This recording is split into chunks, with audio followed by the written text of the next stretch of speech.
and welcome back. We are diving right into Rich Dad, Poor Dad by Robert Kiyosaki. It's such a classic. It really is. And we're using your excerpts, by the way, so thank you to everyone for sending those in. There's so much to unpack, but I think it's a great deep dive for, like, if you're even considering maybe dipping your toe into investing or just being smarter with your money in general. I think this is a great place to start. For sure. I mean, it's amazing how relevant it still is. Kiyosaki, he really sort of flips the script on how we think about wealth. He really does. Like, one of the first things that grabbed me was how he's like challenging us to like question everything we thought we knew about money. Like, remember all those talks about like get a good job with benefits, work hard, you'll be set. And Kiyosaki's like, nope. Yeah. He challenges that traditional path. He kind of Nice. makes you think, like, wait, are we defining success all wrong? And it really pushes you to think beyond the paycheck Yeah. and start thinking about building wealth through assets. And that's where that whole like assets versus liabilities thing comes in, right? Can you refresh us on what that means and why it's so important? Yeah, so, I mean, this is really the foundation of Kiyosaki's philosophy. An asset, according to him, is anything that puts money in your pocket. A Hmm. liability is anything that takes money out. And I think we've all been in a position where you think something's an asset, and really it's a liability. It's actually draining your bank account. It's so true. It's like he uses that classic example of owning a house. Most people see that as like this smart investment, a symbol of success. But he kind of paints a different picture, doesn't he? He does. He argues that, while a home's value might go up over time, all the costs that come with it, the mortgage payments, the property taxes, the repairs, it actually makes it a liability for a lot of people. So instead of putting money in their pocket, it's actually taking it out. Right. Which is such a like an eye-opening thing to think about. Like, oh, I really need to be like financially savvy here. It's not just about working hard. I need to be smart. Exactly. And that's, it all comes back to financial literacy, right?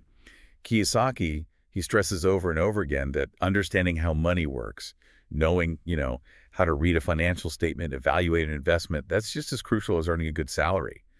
He wants us to be in control of our money, not the other way around. Yeah, it's like he's pushing us to be financially intelligent, not just financially comfortable. Like, it's not just about having money, it's about making it work for you.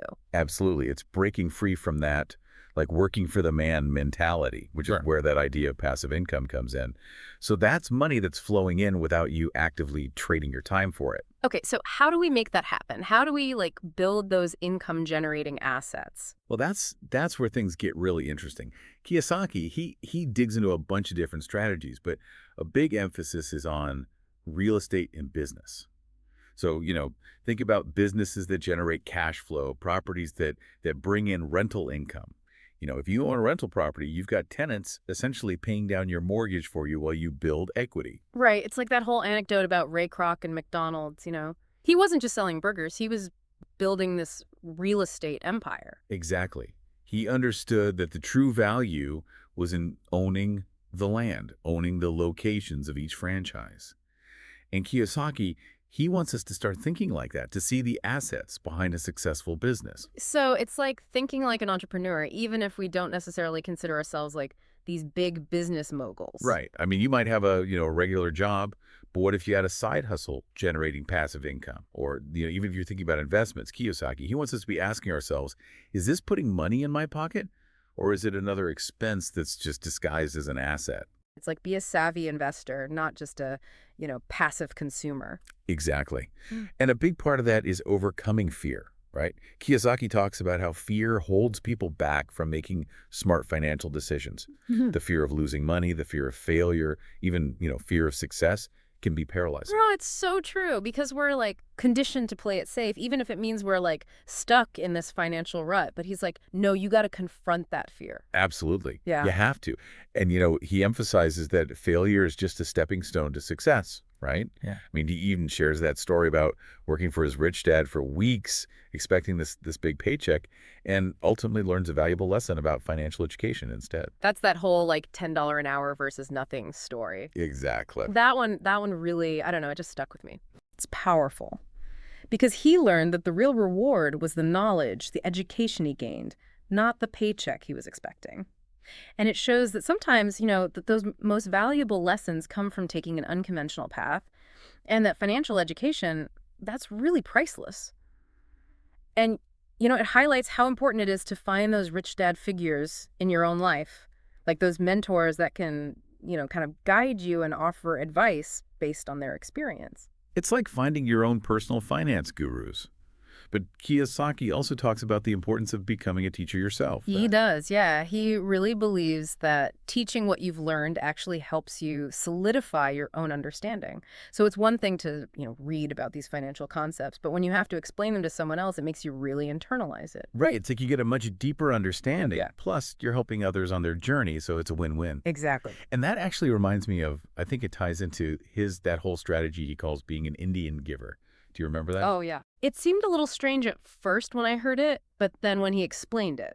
So for our listeners, can you kind of break down what he means by that and how it applies to investing? Yeah, so he uses this analogy to describe a way of structuring deals where you're essentially getting something for free, or at least close to it, as part of the overall agreement. So, let's say for example, you're buying a rental property and you're able to negotiate the deal so that the rental income covers all of your expenses. Well, you're essentially getting that property for free in the long run. Oh, that's so smart. So it's about being creative, finding those win-win situations. Didn't he use that strategy when he bought that mini storage facility? That's right. He managed to acquire that entire facility without putting any of his own money down. He structured the deal so that the existing income stream would cover the purchase price over time. Which is mind-blowing because it shows that you don't necessarily need a ton of capital to start investing. It's about being resourceful. Yeah, thinking outside the box. But he also emphasizes that, being a successful investor, it takes more than just clever strategies. You need self-discipline, especially when it comes to actually managing your money. Yeah, he's a big advocate for being financially disciplined. Remember that whole principle he talks about? Pay yourself first. Oh, yeah, absolutely. And what he means by that is you should prioritize putting money aside for your investments or your business even before you pay your bills. I feel like that's always seemed kind of counterintuitive, but he makes a really compelling argument for it. Well, because his argument is if you prioritize paying everyone else first, your landlord, your credit card companies, you're never going to get ahead, right? So by putting your financial future first, even if it's small amounts, you're building that solid foundation. Didn't he share a story about how he stuck to that principle even when things were tight? He did. He talked about how he continued to invest in his assets even when he had creditors calling him. And it was a risky move, but it paid off because he had the discipline to stick to his plan. Wow. So it's about that long-term vision. Don't let the short-term stuff derail you. Exactly, exactly. And, that actually kind of leads into another key concept that Kiyosaki talks about, which is the power of corporations. Oh, yeah. He's a huge proponent of using corporations to build wealth, right? He is, he is. Yeah. He argues that corporations, even small ones, offer significant tax advantages and legal protections that most people just don't even think about. It's like playing the game smarter, understanding the rules and using them to your benefit. Exactly. He explains how corporations can help you reduce your tax burden, protect your assets, and, create that separation between your personal and business finances. And he's not just talking about these massive, multinational corporations. He's talking about individuals setting up their own personal corporations. Absolutely. Yeah, he believes that anyone can benefit from it, whether you're, a freelancer, small business owner, or even, just someone with a side hustle. So it's really about taking control and being smart about how you structure things. Exactly. Yeah. Exactly. And Kiyosaki says, you know what? You don't have to be this financial expert to do this. You just have to be willing to learn, seek out the right advice, and take action. Because, financial literacy is key for making informed decisions. Yeah. And he's really big on overcoming those mental obstacles that we've been talking about, the fear, the cynicism, the procrastination. You can have all the knowledge in the world, but if you don't take action. You have to actually apply it. He even talks about finding heroes. Do you have any financial heroes, people that you look up to in the finance space? I've always admired Warren Buffett. Yeah. Just his long-term investment approach and his patience, his discipline. It's remarkable. It's amazing. It's really inspiring. So it's about finding those people who embody the principles, and then kind of modeling, your own approach after their success. Absolutely. And Kiyosaki also stresses the importance of building a team of advisors. So these are people who are smarter than you in specific areas. Right. So it's like leveraging the expertise of others, like having a financial advisor, maybe a lawyer, a tax professional. Yeah, it's like building your own like personal board of I directors love that. for your financial life, right? Yeah. So you don't have to be an expert in everything, but you need to know who to call when you have a question. Right, exactly. Exactly. Okay, so we've talked about assets, we've talked about passive income, overcoming fear. Is there anything else that Kiyosaki highlights as like absolutely essential on this road to financial freedom? Well, he really wants us to like rethink our relationship with work itself. You know, he challenges that traditional idea of, job security being the be all end Oh, you're all. talking about that whole like rat race analogy Yes, exactly. where you're just kind of stuck on this treadmill of working for a paycheck, paying bills, and you never really get ahead. Exactly.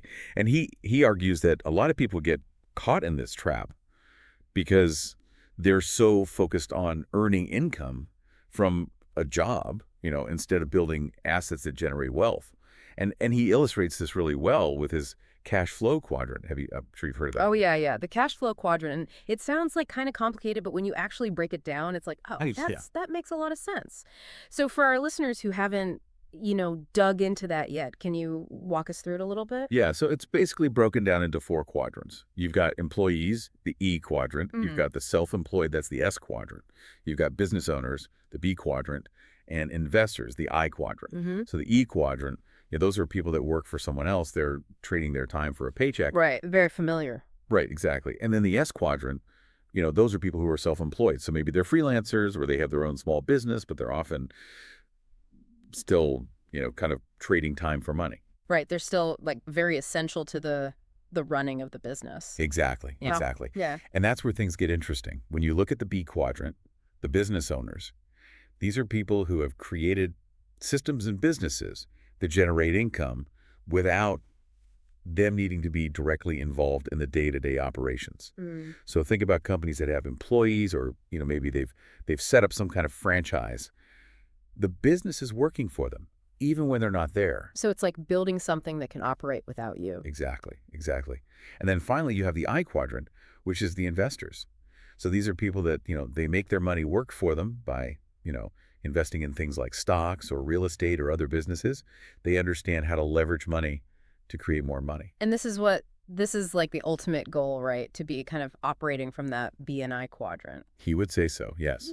He believes that those two quadrants offer the most potential for building lasting wealth because you're no longer limited by how much time you can trade for money. Wow, yeah.